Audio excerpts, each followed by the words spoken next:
nós vimos na aula passada, o que nós fazemos basicamente é captar o ar atmosférico, confiná-lo sob pressão, para que nós possamos transferir potência de um ponto a outro dentro do circuito pneumático. Porém, quando nós captamos esse ar atmosférico, como nós já vimos nas aulas anteriores, nós captamos também impurezas e outros elementos, porque o ar não é uma substância pura. O ar atmosférico é uma mistura de substâncias. E além de gases, nós temos nessa mistura vapor de água e impurezas. Dessa forma, quando essa mistura de elementos está confinada dentro de um sistema pneumático, alguns desses elementos podem trazer prejuízos para o sistema pneumático como um todo, como para as tubulações, para as partes móveis, para os sistemas que têm algum tipo de possibilidade de oxidação e etc. Então, uma das coisas que a gente tem que fazer, como nós vimos alguns elementos nas aulas passadas, é fazer o tratamento desse ar comprimido, filtrando, tirando a umidade, tirando água, né, do ar e etc., tirando impurezas e etc.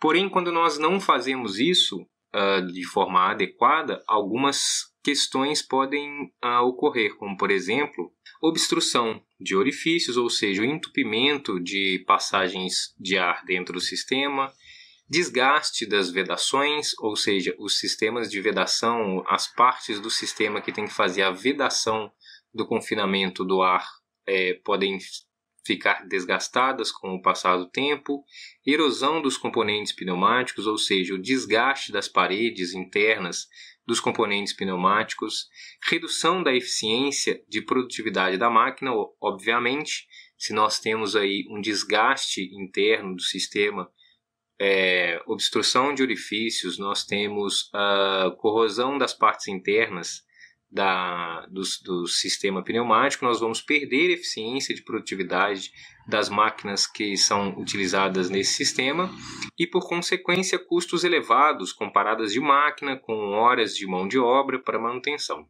Então, nós temos sempre que fazer o tratamento do ar comprimido para que os contaminantes, os elementos que estão nessa mistura do ar atmosférico causem o menor número de problemas possível ao sistema pneumático. Os tipos de contaminantes mais comuns são os vapores de água, certo? Que vão estar presentes na mistura do ar atmosférico, vapor de óleo, que é possível que ocorra, vapor de tinta, voláteis e solventes. No caso de vapor de água, por exemplo, a 20 graus Celsius, o ar consegue reter até 18 gramas de água por metro cúbico. Ou seja, a cada metro cúbico de ar atmosférico, nós temos 18 gramas de água, certo? E isso pode aumentar dependendo da temperatura do ar atmosférico. E toda essa água vai para dentro do sistema de ar comprimido. E aí dentro pode causar diversos problemas, como nós vimos. As consequências desses vapores dentro do sistema pneumático podem ser ferrugem na tubulação, deterioração das vedações, imperfeições em processos de pintura.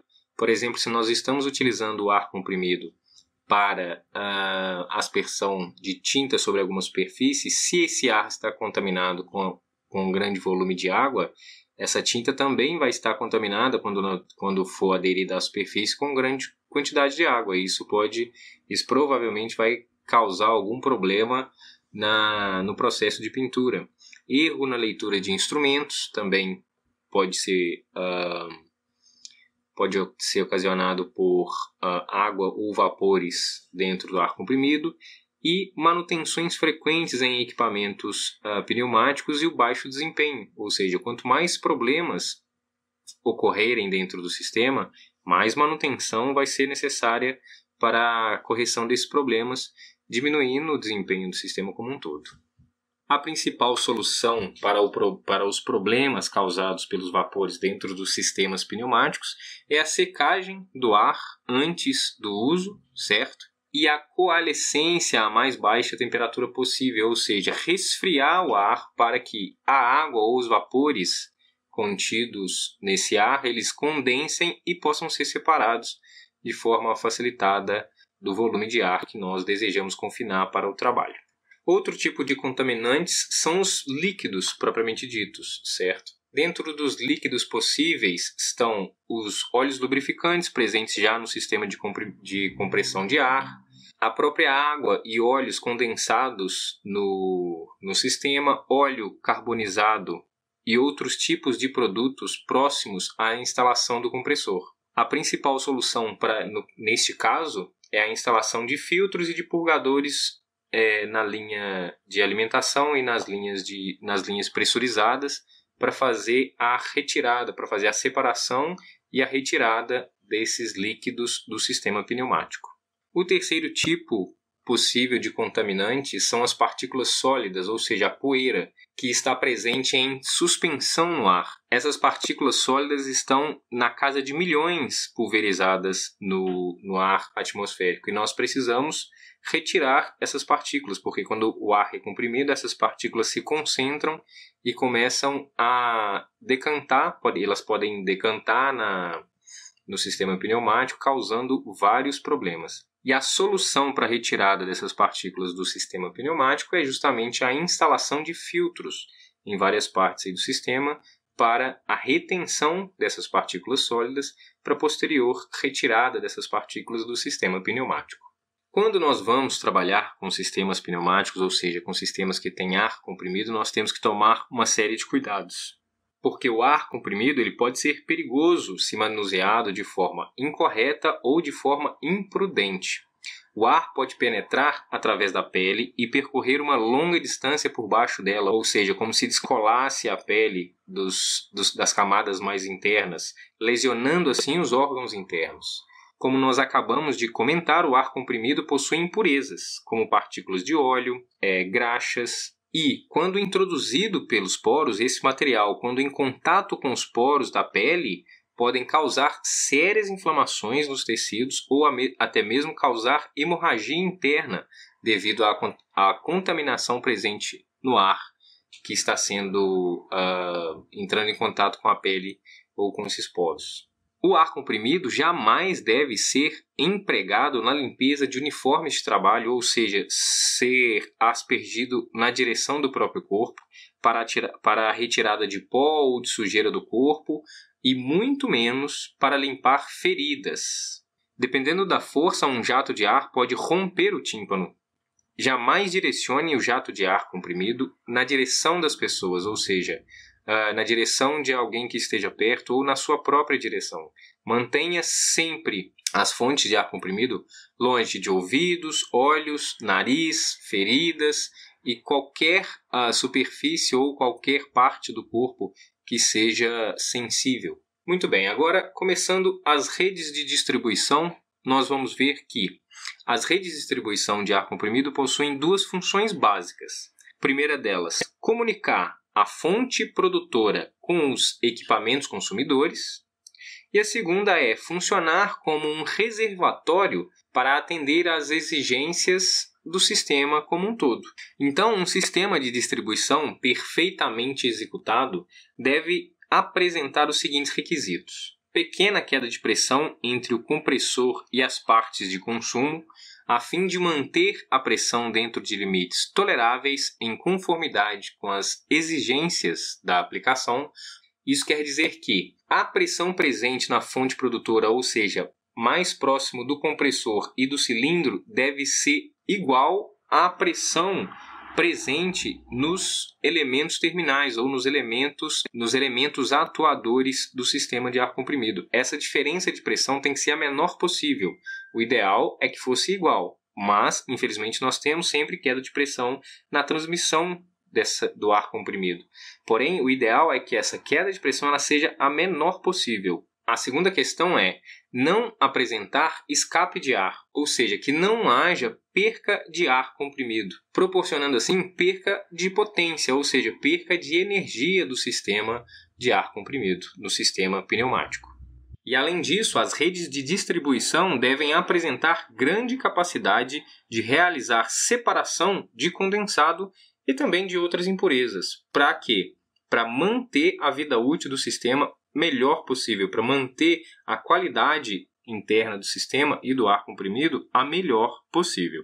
Então, a redistribuição tem que manter pequena queda de pressão para manter a pressão mais próxima possível no ponto de geração de pressão e no ponto de utilização dessa pressão. Não apresentar escape de ar, porque escape de ar é perda de potência, e perda de potência é perda de energia, ou seja, se está escapando ar, você está jogando energia fora. E apresentar grande capacidade de separação de condensados e outros elementos contaminantes, ou seja, de manutenção da vida útil do sistema pneumático. Os layouts possíveis são os de anel fechado e anel aberto, certo? Em relação ao tipo de linha a ser executado, deve-se analisar as condições favoráveis e desfavoráveis de cada uma. Cada tipo desse anel fechado e anel aberto vai ter uma característica específica de layout. E aí, para aplicar cada tipo de circuito, nós devemos analisar a aplicação, qual é o tipo de circuito mais adequado para cada aplicação. Podemos observar que o layout típico de instalação de redes de ar comprimido é um anel fechado em torno dos pontos consumidores, certo? Esses anéis eles podem ter algumas ramificações para que se tenham anéis fechados mais próximos aos pontos de consumo, certo? Algumas características desses anéis é que o anel fechado auxilia na manutenção de uma pressão constante, além de proporcionar uma distribuição mais uniforme do ar comprimido para os consumos intermitentes, ou seja, os consumos que não são constantes, que começam e param, certo? Então, o anel fechado tem essa função da manutenção da pressão constante, como nós havíamos comentado anteriormente, que é uma das funções das redes de distribuição. Uma das características mais importantes, manter essa pressão constante e com a menor queda de pressão possível entre o ponto de produção e o ponto de utilização. Um ponto negativo em relação ao anel é que ele dificulta a separação da umidade e também de outros contaminantes, porque o fluxo não possui uma direção definida. Como é um anel, não será possível definir qual é a direção do fluxo de ar. Não podendo definir qual é a direção do fluxo de ar, em alguns momentos fica-se inviável a instalação de filtros de retenção. E isso torna o processo de retirada de umidade e de outras impurezas um pouco mais complexo. Dentro do sistema de distribuição é muito importante a instalação de válvulas de fechamento de linha de distribuição, para que se possa criar seções dentro do sistema pneumático. Por exemplo, neste caso, nesse exemplo de rede de distribuição em anel, nós podemos perceber que existem vários registros em vários pontos da rede de distribuição. Isso me proporciona fazer seções de acordo com a necessidade. Por exemplo, se nós tivéssemos um circuito pneumático nessa região e nós precisássemos dar manutenção nesse circuito, nós poderíamos fechar o registro neste ponto, fechar o registro neste ponto. Então, essa linha de pressão seria desconectada da fonte de pressão e nós poderíamos dar manutenção sem interferir em todo o resto do sistema. Da mesma forma, se eu consigo operar esse registro e fechá-lo, toda essa linha de pressão estará desconectada do sistema de geração de pressão. Também fechando esses 3 registros, eu consigo isolar toda essa linha e dar manutenção ou conectar ou desconectar sistemas pneumáticos dessa linha sem alterar todo o layout da minha planta. Então, a instalação de válvulas de fechamento na linha de distribuição é de suma importância do ponto de vista de manutenção, do ponto de vista de segurança, porque, por exemplo, se nessa região do circuito pneumático ocorrer algum acidente, algum problema, eu posso fechar os registros que conectam essa linha de pressão à fonte de geração de pressão e garantir que o sistema vai continuar funcionando como um todo, e essa parte onde houve um vazamento ou um rompimento de uma linha, por exemplo, estará desconectado. Essa é a função e a importância da instalação das válvulas de fechamento de linha. Os materiais principais para a tubulação, como nós também já vimos nas aulas anteriores, são de preferência os resistentes à oxidação, como aço galvanizado, aço inoxidável, alumínio, cobre e plástico de engenharia, como nós vimos, por exemplo, os polímeros. O tipo de tubulação que vai ser utilizada vai depender da aplicação, vai depender do orçamento que existe para o investimento em tubulação para o sistema pneumático, etc. Questões justamente de engenharia. Em relação aos materiais de tubulação, deve-se dar preferência aos mais resistentes à oxidação. E uma questão secundária é que o alumínio é utilizado em instalações mais específicas de montagens rígidas e locais em que a temperatura e a pressão são elevadas. Hoje são mais utilizados tubos sintéticos, os quais proporcionam uma boa resistência mecânica e apresentando uma elevada força de ruptura e grande flexibilidade, ou seja, grande resistência à ruptura e possibilitando aí a flexibilidade na hora da montagem dos circuitos pneumáticos. Por enquanto, muito obrigado, a atenção de todos e até a próxima aula.